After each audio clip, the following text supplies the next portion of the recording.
క్రీస్తు పరిశుద్ధ నామమున కూడి వచ్చిన మీ అందరికీ మారనాథ. దేవుని చిత్తమును బట్టి మరి యొక్క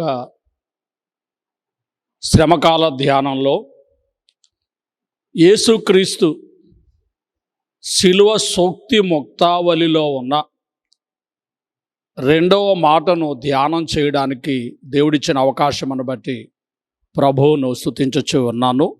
దేవునికి మహిమ కలుగును గాక. ఆమేన్. లూకాసు వార్త 23వ అధ్యాయము 39వ వచనము నుండి 43వ వచనం వరకు వాక్య ధ్యానము చేయడం.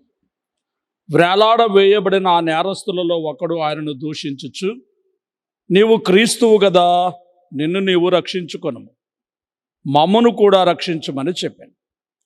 అయితే రెండవ వాడు వారిని గద్దించి, నీవు అదే శిక్షావిధిలో ఉన్నావు గనుక దేవునికి భయపడవా? మనకైతే ఇది న్యాయమే, మనము చేసిన వాటికి తగిన ఫలము పొందుచున్నాము, కానీ ఈయన ఏ తప్పిదమును చేయలేదని చెప్పి ఆయనను చూచి, యేసు, నీవు నీ రాజ్యములోనికి వచ్చినప్పుడు నన్ను జ్ఞాపకము చేసుకొనుమనెను. అందుకు ఆయన వానితో, నేడు నీవు నాతో కూడా పరదైసులో ఉందువని నిశ్చయముగా నీతో చెప్పుచున్నానెను. ఆమెన్. యేసు ప్రభు సిలువలో మాట్లాడిన మొదటి మాట యాజకునిగా తండ్రికి చేసినటువంటి విజ్ఞాపన మనకు కనబడుచు ఉన్నది. ఇక సిలువలో పలికిన రెండవ మాటను మనం ఇప్పుడు జ్ఞాపకం చేసుకుంటున్నాము. తన్ను ఆశ్రయించినటువంటి ఆశ్రితునికి, తనకు ప్రార్థన చేసినటువంటి ఆ యొక్క వ్యక్తికి విమోచన కలిగించుచున్న మాట. సిలువ విమోచన, ఆశ్రితునికి విమోచన, సిలువ విమోచన మనకు కనబడుచు ఉన్నది. సిలువ సూక్తి ముక్తావళిలో మొదటి ఆనిముత్యము విజ్ఞాపన కాగా, రెండవ ఆనిముత్యము విమోచన. సిలువలో మనకు లేదా కల్వరి కొండ మీద మనకు 3 సిలువలు కనబడుచు ఉన్నవి. ఒకటి విమోచనాత్మక సిలువ, విమోచించే సిలువ, విమోచన కలిగించే సిలువ, పాపము నుండి శాపము నుండి విడుదల కలిగించే సిలువ, ముక్తిని మోక్షమును పరదైసును ప్రసాదించే సిలువ. ఇది యేసు సిలువ. ఈ సిలువ మధ్య భాగంలో ఉన్నది. ఈ సిలువకు కుడివైపున ఒక సిలువ, ఎడమ వైపున ఒక సిలువ ఉన్నది. వీరిద్దరూ బందిపోటు దొంగలుగా ఉన్నట్టు మనకు కనబడుచు ఉన్నది. ఈ కుడివైపున ఉన్న సిలువ వినమ్రత సిలువ, వినయముతో, విధేయతతో, విశ్వాసముతో, నిరీక్షణతో, ఈయన దేవకుమారుడని నమ్మి, రాజు అని నమ్మి, రాజ్యముతో రాబోవుచు ఉన్నటువంటి రక్షకుడని నమ్మి, నీ రాజ్యంతో వచ్చినప్పుడు నన్ను జ్ఞాపకము చేసుకొనుమని ప్రార్థించిన వినమ్రత సిలువ కుడివైపు ఉన్న దొంగ. బైబిల్లో ఇతని పేరు వ్రాయబడలేదు, కానీ చరిత్ర పుస్తకాలను బట్టి ఈయన పేరు దేమాస్ అని మనం చూస్తూ ఉన్నాం. ఇక మూడవ సిలువ, ఎడమ ప్రక్కన ఉన్నటువంటి సిలువ వినాశన సిలువ, విప్లవాత్మకమైన సిలువ. ఈయన పేరు గెస్టాస్ అని వ్రాయబడి ఉన్నది. ఈయన శరీర రక్షణ కొరకు ప్రార్థించాడు, కానీ ఆత్మ రక్షణ కొరకు ప్రార్థించలేక నాశనమైనట్టు మనం చూస్తున్నాం. కల్వరి కొండ మీద 3 సిలువలు, మధ్యలో యేసు సిలువ, అది విమోచన కలిగించే సిలువ. ప్రియమైన వాళ్ళరా, పాపము నుండి శాపము నుండి విడుదల కలిగించే సిలువ. ఇక కుడివైపున ఉన్న సిలువ వినమ్రత సిలువ, వినయంతో విధేయతతో ప్రార్థించి పరదైసును పొందుకున్నటువంటి కుడివైపున ఉన్న దొంగ సిలువ. మూడవది వినాశన సిలువ లేక విప్లవాత్మకమైన సిలువ. ఇది ఎడమవైపు ఉన్న దొంగ సిలువ. ఇది శరీర సంబంధమైనటువంటి ఆలోచనను కలిగి ప్రార్థించినటువంటి ప్రార్థనే, కానీ ఆత్మ సంబంధమైన ఆలోచన లేక నాశనమైనటువంటి గెస్టాస్ అనబడే వ్యక్తి యొక్క సిలువ. ప్రియమైన వాళ్ళరా గమనించండి. ఇంకా ఈ 3 సిలువల గురించి మనం వివరంగా ఆలోచన చేస్తే, రక్షకుని సిలువ మధ్యలో ఉన్నది. ఆ 3 సిలువల మధ్యలో వేలాడుచున్నటువంటి సిలువ రక్షకుని సిలువ, రక్షించేటటువంటి రక్షకుని సిలువ, శ్రీ యేసుక్రీస్తు ప్రభువు వారి యొక్క సిలువ. కుడివైపున ఉన్న సిలువ రక్షణ పొందిన వాని సిలువ. రక్షణ పొందాడు. నేడే నువ్వు నాతో కూడా పరదైసులో ఉంటావు అనేటటువంటి ఆ యొక్క ఆశీర్వాదాన్ని పొందాడు. రక్షణ పొందిన వాని సిలువ. ఎడం వైపున ఉన్న సిలువ రక్షణ పోగొట్టుకున్న వాని సిలువ. మధ్యలో రక్షకుని సిలువ, కుడివైపున రక్షణ పొందిన వాని సిలువ, ఎడమ వైపున రక్షణ పోగొట్టుకున్న వాని సిలువ. ఇంకా ఈ 3 సిలువలను గురించి మనం ఆలోచన చేసినప్పుడు మరికొన్ని విషయాలు మనకు కనబడుతూ ఉన్నాయి. మధ్యలో ఉన్న సిలువ పాపుల కోసము చనిపోవుచున్న వాని సిలువ. పాపులను రక్షించుటకు క్రీస్తు యేసు ఈ లోకమునకు వచ్చెను అను మాటను బట్టి, ప్రియమైన వాళ్ళ ఈ లోకము కొరకు వచ్చినటువంటి వాని యొక్క సిలువ, ఈ లోకమును విడుదల చేయుట కొరకు వచ్చినటువంటి వాని సిలువ, నశించిపోవచ్చున్న దానిని వెదకి రక్షించడానికై వచ్చినటువంటి వాని యొక్క సిలువ, యేసుక్రీస్తు వారి సిలువ, పాపుల కోసం చనిపోతున్న వాని యొక్క సిలువ. 2, పాపము నుండి, కుడివైపున ఉన్న దొంగ సిలువ ఎలాంటిది అంటే, పాపము నుండి విడుదల పొంది పరదైసునకు చేరిపోవచ్చున్న వాని సిలువ. పాపము నుండి విడుదల పొంది, పాప ప్రాయశ్చిత్తం పొంది పరదైసునకు చేరిన వాని సిలువ. ఇక ఎడం వైపున సిలువ పాపములోనే చనిపోయి పాతాళమునకు వెళ్ళిపోవచ్చున్నటువంటి వాని యొక్క సిలువ. పాపములోనే చనిపోయి పాతాళమునకు వెళ్ళిపోవచ్చున్నటువంటి సిలువ. గమనించాలని మీకు తెలియచేయచ్చు ఉన్నాను. 3 సిలువలను గూర్చి 3 విషయాలు మనం ధ్యానం చేశాము. ఒకటి విమోచనాత్మకమైనటువంటి సిలువ, ఇది యేసు సిలువ అని. వినమ్రత సిలువ, కుడివైపు ఉన్న దొంగ సిలువని. వినాశన సిలువ, ఎడం వైపు ఉన్న దొంగ సిలువ అని మనం చెప్పుకున్నాం. అలాగే రక్షకుని సిలువ మధ్యలో ఉన్నది. రక్షణ పొందిన వాని సిలువ కుడివైపున ఉన్నది. రక్షణ పోగొట్టుకున్న వాని సిలువ ఎడం వైపున ఉన్నది. పాపుల కోసమై చనిపోతున్న వాని సిలువ మధ్యలో ఉన్నది. పాపము నుండి విడుదల పొంది పరదైసునకు వెళ్ళిన సిలువ కుడివైపున ఉన్నది. పాపములోనే చనిపోయి పాతాళమునకు పోయిన వాని సిలువ ఎడం వైపున ఉన్నది. ఈ సిలువలో పలికిన 2వ మాటలో, ఈ యొక్క విమోచనలో మనకు 3 విషయాలు కనబడతా ఉన్నాయి. విచిత్రమైన సందర్భం కనబడతా ఉంది. విచిత్రమైనటువంటి కోరిక కనబడుతూ ఉన్నది. విచిత్రమైనటువంటి జవాబు కనబడుచు ఉన్నది. విచిత్రమైనటువంటి సందర్భము, విచిత్రమైనటువంటి కోరిక, విచిత్రమైనటువంటి జవాబు.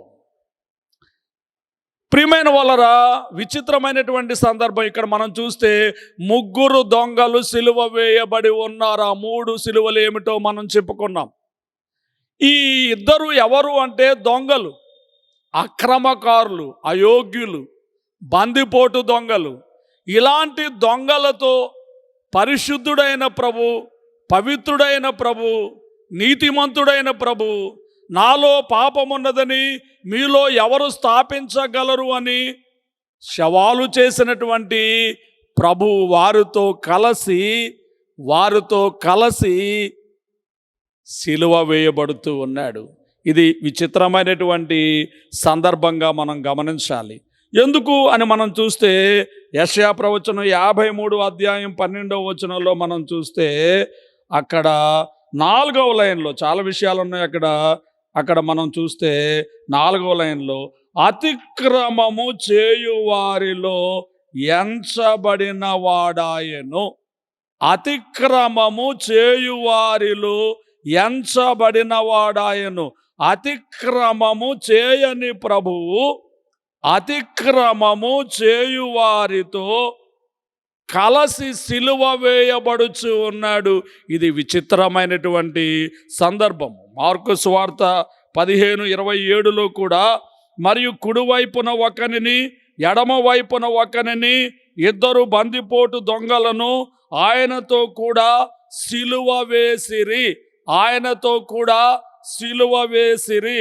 అక్కడ 27లో సిలువ వేసిన దగ్గర ఒకటి పెట్టి ఆ ఫుట్ నోట్లో అనేక ప్రాచీన ప్రతులలో ఏమని రాయబడిందంటే, అప్పుడు ఆయన అక్రమకారులలో ఒకడుగా నెంచబడినని చెప్పు లేఖనము నెరవేరినది అని కోర్చబడినది. దేవునికి స్తుతి కలుగునుగాక. గమనించండి, అక్రమకారులలో ఒకడిగా ఎంచబడెను అనేటటువంటి మాట నెరవేర్చబడుతుంది. అంటే అక్రమము లేని ఒక వ్యక్తి, పాపము లేని పరిశుద్ధుడు అక్రమకారులతో కలిసి సిలువ వేయబడుచు ఉన్నాడు. ఇది ఒక విచిత్రమైనటువంటి సందర్భమై ఉండగా, ఇంకొక విచిత్రమైనటువంటి కోరిక అక్కడ మనకు కనబడుతూ ఉన్నది. ఏమిటా విచిత్రమైన కోరిక అంటే, నీవు నీ రాజ్యముతో వచ్చినప్పుడు నన్ను జ్ఞాపకం చేసుకో. ఒక చనిపోతున్న వ్యక్తి ఇంకొక చనిపోతున్న వ్యక్తితో ఈ మాటలు చెబుతూ ఉన్నాడు. ఓ బాధలో ఉన్న వ్యక్తి ఇంకొక బాధలో ఉన్న వ్యక్తితో ఈ మాటలు మాట్లాడుచూ ఉన్నాడు. ఓ మరణములో ఉన్న వ్యక్తి ఇంకొక మరణములో ఉన్న వ్యక్తితో ఈ మాట మాట్లాడుతూ ఉన్నాడు. ఏమిటి దీనికి కారణం? ఏమిటి యొక్క విచిత్రమైనటువంటి ప్రార్థన? ఏమిటి విచిత్రమైన సందర్భం? ఎందుకు ఇలా ఈయన మాట్లాడుతూ ఉన్నాడు? దీనికి కారణం ఏమిటి అని మనం ఆలోచన చేసినట్లయితే, సిలువపై పిలాతు పెట్టించినటువంటి విలాసం. ఈ దొంగలోనికి ఈ ప్రార్థన చేయడానికి మనస్సు కలగడానికి 3 కారణాలు మనం చెప్పుకుంటే, మొదటి కారణం ఏమిటి అంటే, సిలువపై పిలాతు పెట్టించినటువంటి విలాసము, లేక సిలువలో వేలాడుచున్న యేసు క్రీస్తును గూర్చి పిలాతు చెప్పినటువంటి సువార్త. యోహాను సువార్త 19వ అధ్యాయంలో మనము చూచినప్పుడు ఈ మాటలు 19వ వచనం నుండి 22వ వచనం వరకు, మరియు పిలాతు యూదుల రాజైన నజరేయుడగు యేసు అను పై విలాసము వ్రాయించి సిలువ మీద పెట్టించెను. యేసు సిలువ వేయబడిన స్థలము పట్టణమునకు సమీపమై ఉండెను. అది హెబ్రీ, గ్రీకు, రోమా భాషలలో వ్రాయబడిన కనుక యూదులలో అనేకులు దానిని చదివిరి. నేను యూదులకు రాజునని వాడు చెప్పినట్టు వ్రాయము గాని యూదులు రాజు అని వ్రాయవద్దని యూదుల ప్రధాన యాజకులు పిలాతుతో చెప్పగా, పిలాతు నేను వ్రాసినదేదో వ్రాసి తిన్న నేను. దేవునికి స్తుతి కలుగునుగాక. సిలువపై INRI అనేటటువంటి మాటలు మనకు ఆ సిలువ చెక్క మీద యేసు తలకు పైగా మనకు కనబడుతూ ఉంటుంది. ఆ సిలువపై పిలాతు పెట్టించినటువంటి విలాసము ఏమిటి అంటే, వ్రాయబడిన పేరు ఏమిటి అంటే, యూదుల రాజైన నజరేయుడగు యేసు.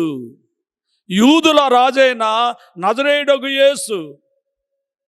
ప్రధాన యాజకులను అలా ఎందుకు పెట్టారు మీరు? అలా కాదు, నేను యూదులకు రాజు అని చెప్పుకున్నాడని పెట్టమని అన్నారు. లేదు, నేను పెట్టించేది ఏదో పెట్టించానని పిలాతు గారు ఆ యొక్క సిలువ మీద ఈయన యూదులకు రాజైన నజరేయుడగు యేసు అనే పై విలాసము వ్రాయించాడు, లేక సువార్త. ఈయన యూదులకు రాజైన నజరేయుడగు యేసు అనేటటువంటి ఒక సువర్తమానమును వ్రాయించారు. కాబట్టి సిలువలో వేలాడుచూ ఉన్నటువంటి ఆ దొంగ తమకు లేని పేర్లు ఆయన నెత్తి మీద పైన సిలువ పైన వ్రాయబడిన విలాసాన్ని చూచి, మరి పిలాతే ఈ వర్తమానం పెట్టించాడు, ఈ సువార్త చెప్పాడు, ఈయన యూదులకు రాజైన నజరేయుడగు యేసు, ఈయన రాజు, యూదులకు రాజు, రాజులకు రాజు, ప్రభువులకు ప్రభువు అనేటటువంటి ఒక మాట ఆయన హృదయంలోనికి చేర్చబడి ఉన్నది. ఇది మొదటి కారణం. ఇక మత్తయి సువార్తలో 27 అధ్యాయాన్ని మనం చూస్తే, మత్తయి సువార్త 27 అధ్యాయాన్ని మనం చూస్తే విమర్శకుల విమర్శలు కనబడతా ఉన్నాయి. 27 అధ్యాయం 39 వచనము నుండి మనం చూచినప్పుడు 39 వచనము నుండి, దేవాలయమును పడగొట్టి 3 దినములలో కట్టువాడా, నిన్ను నీవే రక్షించుకొనుము. నీవు దేవుని కుమారుడవైతే శిలువ మీద నుండి దిగుమని చెప్పుచు ఆయనను దూషించిరి. అలాగే శాస్త్రులను, పెద్దలను, ప్రధాన యాజకులను కూడా ఆయనను అపహసించుచు, వీడు ఇతరులను రక్షించను, తను తానే రక్షించుకొనలేడు. ఇశ్రాయేలు రాజు కదా, ఇప్పుడు శిలువ మీద నుండి దిగిన వాణ్ణి నమ్ముదుము. ప్రియమైనటువంటి వాళ్ళరా, గమనించండి. ఇంకా ఇంకా మనము చూసినప్పుడు మనకు కనబడుతూ ఉన్నది, వాడు దేవుని యందు విశ్వాసం ఉంచెను, నేను దేవుని కుమారుడని చెప్పాను కనుక ఆయనకిష్టుడైతే ఇప్పుడు వానిని తప్పించునని చెప్పారు. శిలువ మీద ఆయన వేలాడుతూ ఉండగా మార్గమున పోవుచున్న విమర్శకులైతేనేమి, శాస్త్రులు, పెద్దలు, ప్రధాన యాజకులైతేనేమి మరి ఆయనను గూర్చి విమర్శ చేయుచు చెప్పుచు ఉన్న మాటల్లో సాక్ష్యం కనపడతా ఉంది. వారు యేసు ప్రభువును గూర్చి సాక్ష్యం ఇస్తున్నారు. ఏమని సాక్ష్యం ఇస్తున్నారు?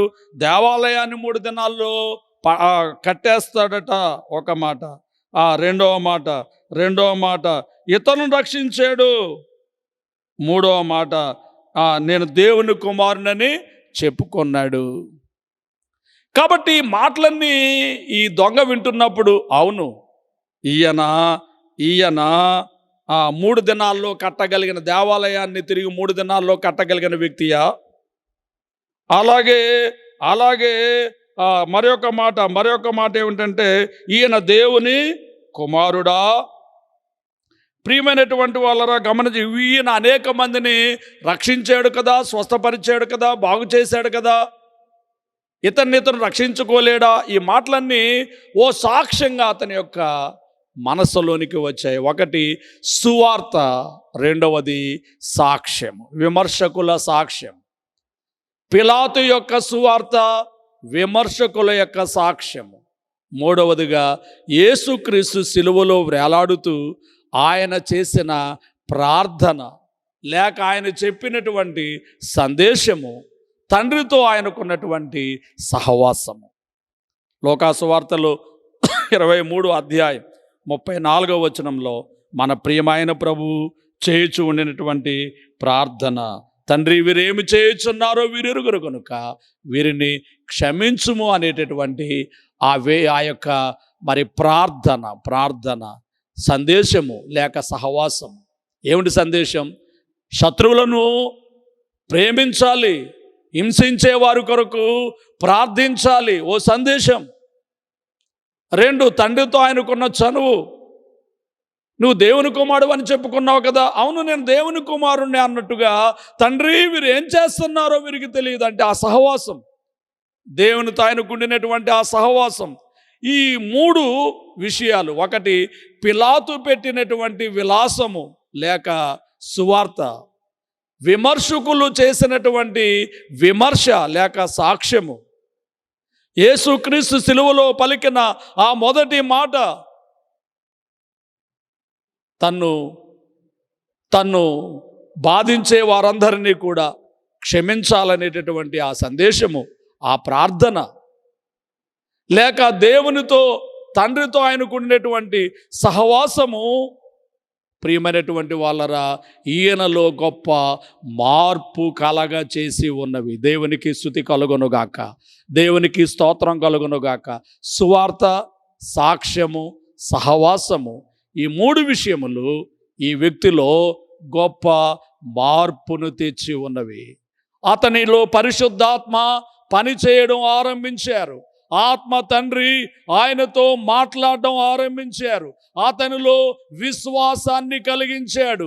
నిజముగా ఈయన దేవుని కుమారుడే, నిజముగా ఈయన యూదులకు రాజే, త్వరగా రాబోతున్నటువంటి రాజే, శీఘ్రముగా రాబోతున్నటువంటి రాజే అనేటటువంటి ఓ నమ్మిక, ఓ విశ్వాసము ఆయనలోనికి వచ్చింది.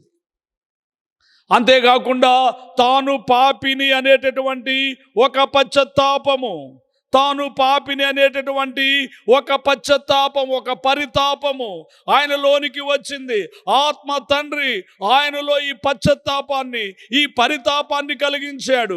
దేవుని యందలి విశ్వాసాన్ని దయచేయటం మాత్రమే కాకుండా అతనిలో పశ్చాత్తాపాన్ని, ఓ పరితాపాన్ని కలిగింపచేసినాడు గనుక ప్రక్క దొంగతో మాట్లాడుచూ ఉన్నాడు. 40వ వచనంలో మనం చూస్తే, అయితే రెండో వాడు వారిని గద్దించి, నీవు అదే శిక్షా విధిలో ఉన్నావు గనుక దేవునికి భయపడవా? మనకైతే ఇది న్యాయమే, మనం చేసిన వాటికి తగిన ఫలము పొందుచున్నాము కానీ ఈయన ఏ తప్పిదమును చేయలేదని చెప్పి. గమనించండి, ప్రక్కవాడు 39 వచనంలో ప్రార్థన చేస్తూ ఉన్నాడు. వేలాడవేయబడిన నేరస్తుల్లో ఒకడు ఆయన దూషించుచు, నీవు క్రీస్తువు కదా, నిన్ను నీవు రక్షించుకో, మమ్మను కూడా రక్షించు అని దూషిస్తూ దేవుణ్ణి అడుగుతూ ఉంటే, ప్రియమైనటువంటి వాళ్ళరా గమనించండి, ఇక్కడ ప్రియమైనటువంటి ఆ యొక్క వినమ్రత సిలువలో వేలాడుచూ ఉండినటువంటి ఆ యొక్క కుడివైపు ఉన్నటువంటి దొంగ 4 విషయాలు చెబుతూ ఉన్నాడు.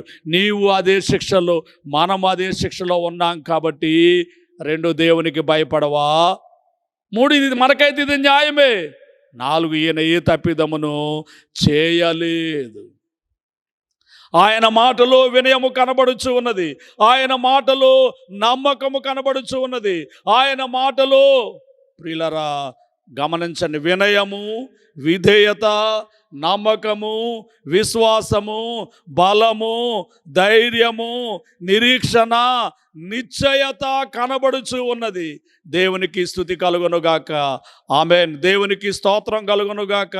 గమనించండి, ఈ దొంగలు ఈ గొప్ప మార్పు రావడానికి కారణము పిలాతు పెట్టినటువంటి విలాసము, విమర్శకులు చేసినటువంటి ఆ యొక్క విమర్శలు, అలాగే యేసు చేసినటువంటి ప్రార్థనలు, ఇవన్నీ అతనిని మార్చివేశాయి. కాబట్టి అతడు ఇప్పుడు వినయముతో, విధేయతతో, నమ్మికతో, నిరీక్షణతో దేవునికి ప్రార్థన చేస్తున్నారు. నీ రాజ్యముతో వచ్చినప్పుడు నన్ను జ్ఞాపకం చేసుకో. నిజానికి కరుడు కట్టినటువంటి బందిపోటు దొంగలు కఠిన హృదయాలుగా ఉంటారు, కానీ కల్వరి సిలువ అతని హృదయాన్ని కరిగించి వేసింది. కల్వరి సిలువ అతని హృదయాన్ని కలిగించి వేసింది. కాబట్టి అతని విజ్ఞాపనలో కొన్ని విశేషములు కనబడుతున్నాయి. ఒకటి, యేసు అని అంటున్నాడు. యేసు అనగా రక్షకుడు. మత్తయి సువార్త 1వ అధ్యాయం 21వ వచనాన్ని మనం చూస్తే, ఆమె యొక్క కుమారుని కనును తన ప్రజలను వారి పాపముల నుండి ఆయనే రక్షించును కనుక ఆయనకు యేసు అనే పేరు పెడతారన్న మాటను బట్టి, ప్రియమైనటువంటి వాళ్ళరా గమనించండి, ఈయన రక్షకుడు అని రోమాపత్రికలో 10వ అధ్యాయం 9-10 వచనాల్లో వ్రాయబడిన రీతిగా తన నోటితో ఒప్పుకొనుచున్నాడు. చూడండి, 10వ అధ్యాయం 9-10 వచనాల్లో, అదేదనగా యేసు ప్రభుని నోటితో ఒప్పుకొని మృతుల్లో నుండి ఆ దేవుడు ఆయన లేపినని హృదయమందు విశ్వసించినలా నీవు రక్షింపబడుదువు. ఏలయనగా నీతి కలుగునట్లు మనుషుడు హృదయంలో విశ్వసించును, రక్షణ కలుగునట్లు నోటితో ఒప్పుకొనును. కాబట్టి నోటితో ఒప్పుకుంటా ఉన్నాడు, యేసునందు విశ్వాసం ఉంచి ఉన్నాడు. అందుకే యోహాను సువార్త 5:24లో, యోహాను సువార్త 5వ అధ్యాయం 24వ వచనం, నా మాట విని నన్ను పంపిన వాని యందు విశ్వాసం ఉంచువాడు మరణముల్లో నుండి జీవములోనికి దాటిపోవచ్చున్నాడనే మాట యేసు అని ఒప్పుకునేటటువంటి మాటను మనకు కనపరచుచు ఉన్నవి గుర్తించవలసినదిగా నేను మీకు తెలియచేయచ్చు ఉన్నాను. గ్రహించండి, గమనించండి. ప్రియమైనటువంటి వాళ్ళరా గుర్తించండి, యేసును ప్రభువుని నోటితో ఒప్పుకున్నాడు. 2, యేసునందు విశ్వాసం ఉంచినాడు. కాబట్టి ఆయన రక్షణ భాగ్యమును పొందుకున్నాడు. పేతురు రాసినటువంటి 2వ పత్రికలో 1వ అధ్యాయం 11వ వచనాన్ని మనం చూస్తే, మీరిట్టి క్రియలు చేయవారైతే ఎప్పుడునో తొట్టిల్లరు, అలాగున మన ప్రభువును రక్షకుడైన యేసుక్రీస్తు యొక్క నిత్య రాజ్యములో ప్రవేశము మీకు సమృద్ధిగా అనుగ్రహింపబడును. దేవునికి స్తుతి కలుగునుగాక. ఈ విజ్ఞాపనలో ఉన్న విశేషాల్లో 3 విషయాలు. 1, యేసు అన్నాడు. 2, నీ రాజ్యంతో వచ్చినప్పుడు. 3, నన్ను జ్ఞాపకం చేసుకో. 3 మాటలు మనకు కనబడుతున్నాయి. మొదట, యేసు క్రీస్తు ప్రభువు అని నోటితో ఒప్పుకొన్నాడు. యేసుక్రీస్తునందు విశ్వాసముంచినాడు, 3 రక్షణ భాగ్యమును నిత్య రాజ్యమును అందుకున్నాడు. రెండవ ప్రార్థన, అతను చేసినటువంటి రెండవ మాట, ప్రార్థనలో రెండవ మాట ఏమిటంటే, నీ రాజ్యముతో వచ్చినప్పుడు నన్ను జ్ఞాపకం చేసుకో. గమనించాలి, 1 రాధ్యము, 2 వచ్చున్నప్పుడు. యేసును రాజుగా అంగీకరించుచు ఉన్నాడు. యేసుక్రీస్తు రాజు అని ఆయన అంగీకరిస్తూ ఉన్నాడు. శిలువపై ఉన్న యేసును ఆయన జయశాలి సింహాసనంపై కూర్చున్నట్టుగా చూస్తున్నాడు. శిలువ సింహాసనం మీద ఆయన కూర్చుని ఉంటే శిలువ సింహాసనం కాదు, ఆ జయశాలి సింహాసనం, మహిమ సింహాసనం ఈ దొంగకు కనబడుచు ఉన్నది. మరి మనం ప్రకటన గ్రంథంలో 3వ అధ్యాయం 21వ వచనంలో వ్రాయబడి, నేను జయించి తండ్రితో కూడా ఆయన సింహాసనమందు కూర్చుండిన ప్రకారము జయించు వారు నాతో కూడా నా సింహాసనమునందు కూర్చుండనిచ్చదు. నేను జయించి నా తండ్రితో కూడా ఆయన సింహాసనమందు కూర్చుండిన ప్రకారము అనగా ఇప్పుడు దొంగకు ఏం కనబడుతూ ఉంది అంటే, ఆ పరలోక రాజ్యములో మహిమ సింహాసనం మీద జయశాలిగా కూర్చుండినటువంటి ఆ సింహాసనమును దొంగ చూచుచూ ఉన్నాడు. ఆయన రాజ్యము నిత్య రాజ్యమని గ్రహించుచున్నాడు. ఆయన రాజ్యము నిత్య రాజ్యము. దానియేలు గ్రంథంలో 2వ అధ్యాయం 44వ వచనంలో, 7వ అధ్యాయం 14వ వచనంలో, 18వ వచనంలో, 27వ వచనంలో మనం చూస్తే అది నిత్య రాజ్యమని, పరిశుద్ధులు అందులో పాలన చేస్తారు అనేటటువంటి ఆ రాజ్యమును ఆయన చూచుచూ ఉన్నాడు.